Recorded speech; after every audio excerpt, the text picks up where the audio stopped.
Hi hello friends, ఇంట్లోనే చక్కగా ధనియాల పొడిని ఎలా ప్రిపేర్ చేసేసుకోవాలో ఇప్పుడు చూసేద్దాం, వచ్చేయండి.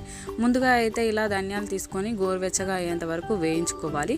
ఉట్టి ధనియాలు అయితే ఏం బాగుంటుంది అని చెప్పి అందులో 1 స్పూన్ మెంతులు, 2 స్పూన్ల జీలకర్ర, అలాగే 10 మసాలా పుల్లలు అయితే వేసి వేయించుకుంటున్నాను అనమాట.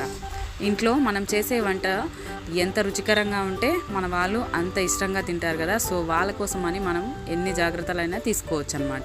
సో ఫైనల్గా ఇదంతా వేగిపోయిన తర్వాత దీన్ని అయితే మిక్సింగ్ బౌల్లోకి తీసుకొని చక్కగా మెత్తగా పొడిలాగా గ్రైండ్ అయితే చేసేసుకోవాలి. ఇంకా ఇదైతే మనకి 15 నుంచి 20 రోజులు అయితే స్టోర్ ఉంటుంది. అలాగే ఇంట్లో చేసింది కాబట్టి మన కర్రీస్ కూడా టేస్ట్ ఎక్కువగా వస్తుంది. ఇలా మూత ఉన్న కంటైనర్లో దీన్ని అయితే స్టోర్ చేసేసుకోవాలన్నమాట. ఇదనమాట ప్రాసెస్. ఇంకా వీడియో నచ్చితే లైక్ చేయండి, షేర్ చేయండి, కమెంట్ చేయడం మాత్రం మర్చిపోవద్దు. అలాగే మన ఛానల్ని కొత్తగా చూస్తున్నట్లయితే సబ్స్క్రైబ్ చేసుకోండి ఫ్రెండ్స్. Bye bye.